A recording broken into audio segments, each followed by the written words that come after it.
This is Twit.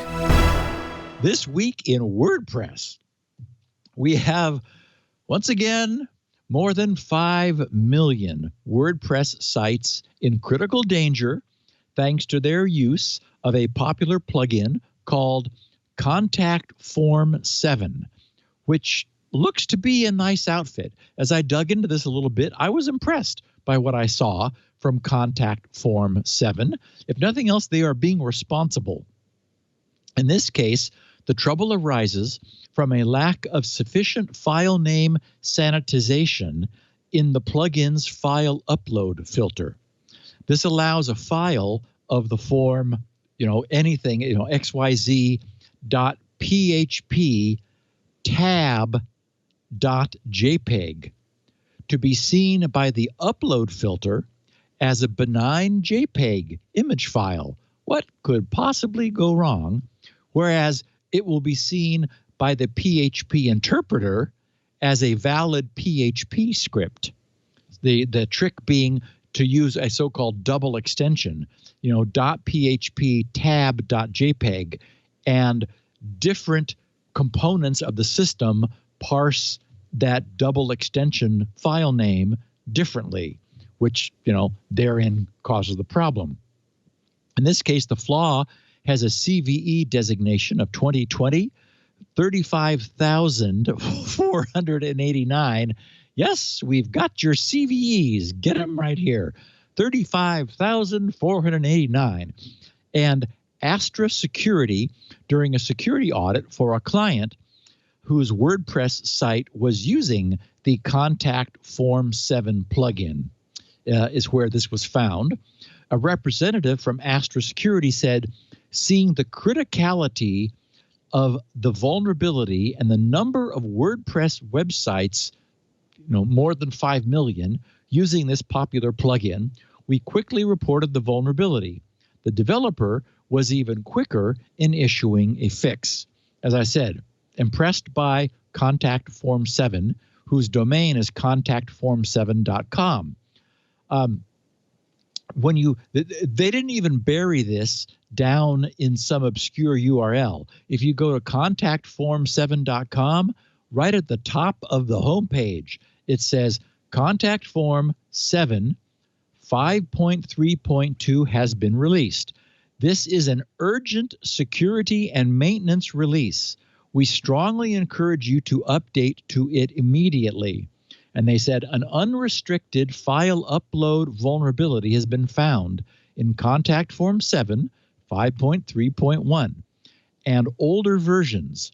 Utilizing this vulnerability, a form submitter can bypass Contact Form 7's file name sanitization and upload a file which can be executed as a script on the host server.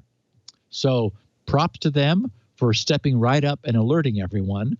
And it was interesting. I was curious because this was a chronological listing of postings. So I didn't have to scroll down very far, only down to August 24th of this year. So, in the late summer, where I found heads up about auto updates. They posted WordPress 5.5 has introduced the auto update feature for plugins and themes. Keeping plugins, and they wrote, and themes updated to the latest version is a key factor in managing your WordPress site securely. We strongly recommend you enable auto updates for the Contact Form 7 plugin, but you should also be aware that there are risks involved in the use of auto updates. They said in the following cases, consider disabling auto updates and doing an update manually. And there's 3 bullet points. First, you use plugins that extend the functionality of Contact Form 7, that is to say, an add-on plugin. So in this case, I guess plugins can have plugins. The second, you use a theme that overrides the CSS style rules of Contact Form 7. Or 3, you apply coding customization of some sort to Contact Form 7. They said in those cases, updating Contact Form 7 or one of the plugins or themes that affect Contact Form 7 might bring about incompatibility risks between them.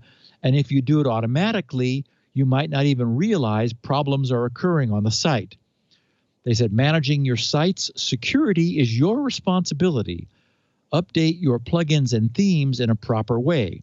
If there is a plugin or theme that is an obstacle to updating other parts, you should make a decision to remove it. Or yes, make a decision to remove it. So again, here we have a problem. You know, the fundamental problem is that well-meaning amateurs are able to create compelling plugins for WordPress, which take the base WordPress system, whose security is pretty good, and completely wreck it. You know, the plugin authors aren't doing it on purpose, but they're just not security expert PHP authors. And it turns out there are all kinds of ways to get around, well-meaning PHP scripts. And, this is like a weekly theme now for Security Now is, how many tens of millions of WordPress sites are vulnerable to the most recently discovered problem. So, boy, if you're going to host a WordPress site, and first off, don't.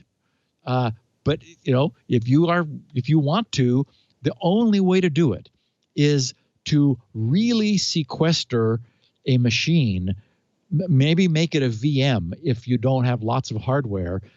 Really sequester it so that it has its own private SQL database. Don't reach out and go touch, like a common SQL store where you have everything else in your enterprise.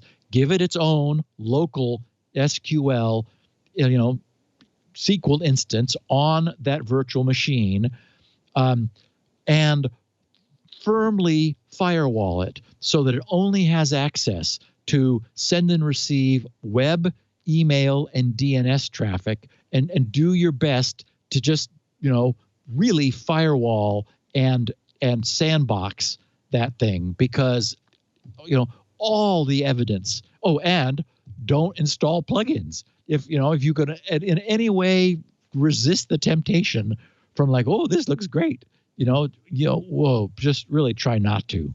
So, wow.